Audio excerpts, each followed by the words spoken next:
Terence Fisher, the great Hammer director, he was always so charming and gentle. You would never guess, no doubt you know, that he was a director of horror films. And he just used to always appear to be very pleased with the results. He said, I trust you to do it. And the only director I worked with who was rather fussy, but it was very interesting working with him, was Joseph Losey, the great Joseph Losey, where, of course, he directed The Damned for Hammer, which was very interesting to me and a different thing altogether. He was terribly fussy at the recording and wanted things changed. And sometimes we just did a little thing just to make him feel that it had been changed. I remember once we were doing some little section of music, and there was something, he couldn't quite explain what it was that he didn't like. But I suggested going to the piano and sort of plinking on the string, doing something like that on the string. And I went and did that while the section of music was being recorded. He said, that's it, that's what I want. But I don't think you heard those plink-plonks on the piano strings at all. But he was the only director I've worked with who was kind of fussy, or seemed to be. Hammer's roster of distinguished directors included Seth Holt, John Gilling, Freddie Francis, and Terence Fisher.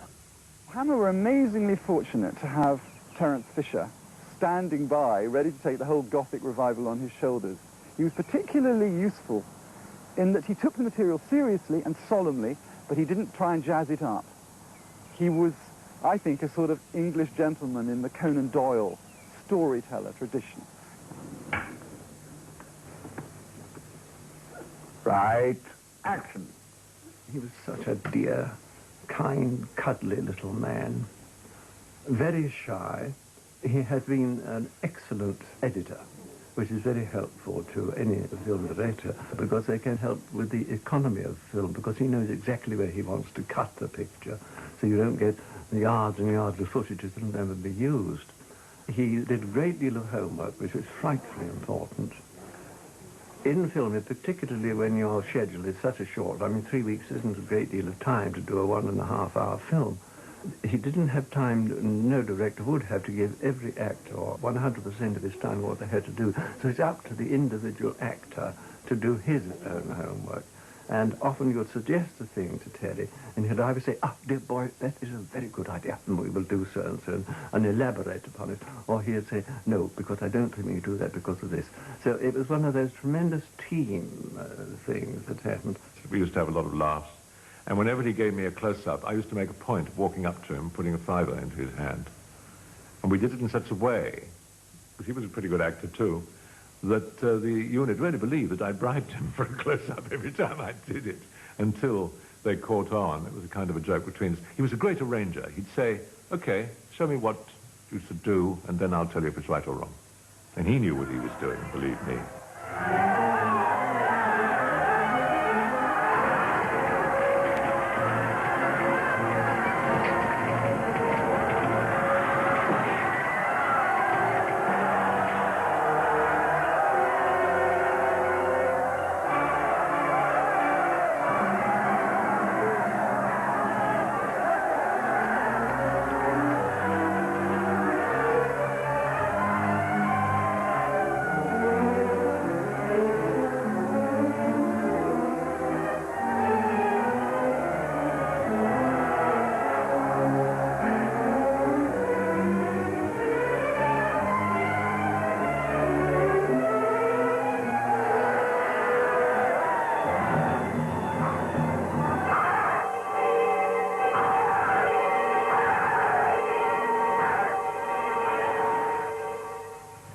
The headquarters of Hammer were located in Soho, in an office block, proudly named Hammer House.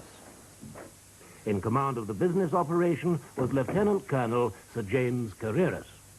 He was the gardener. Very rarely saw him. I mean, I saw him because I used to work up at the office between pictures. But I think the entire time I was at Hammer, which on and off was about 15 years, I think he came to the studios maybe 6 times. I don't think he was particularly interested in me.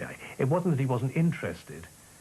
I think it used to upset him to come down and see 30 people standing around, at least 28 of them appearing to do absolutely nothing at all, and he was having to pay them every week. And he He wasn't a production man, so I think they used to upset him. But he was the governor, and any success that Hammer had was due to him. Without Jimmy Carreras, there would have been no Hammer, in my opinion. He was preeminent amongst many equals. He had a quality which we don't find these days, and which I may say we desperately need in the British film industry. He was, quite simply, a showman, a very great showman, an entrepreneur. He knew what to give the public. He knew how to present it to them, how to market it. He knew exactly what kind of film they apparently wanted to see, and he gave it to them.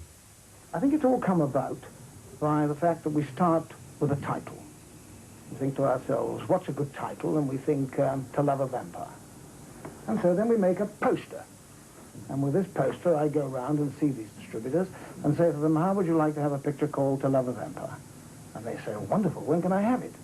So I say, well, perhaps we can deliver it in about 6 months' time. And I say, you want to see a script, or do you want to know who's in it? And they say, no, don't bother about that. This is a Hammer film, and we know it'll be all right. I remember going to America with him, first time I ever went, in 1958, for the premiere of the first Dracula in New York. It was quite an occasion, I can tell you, to say the least, at midnight. And I remember him saying that on my birthday, and they gave a party for me in the New York restaurant, and they produced an enormous cake, so I thought, well, I know how they expect me to cut this cake, so I went zoom, straight like that with a knife. And he said, whatever you want, gentlemen, just tell me.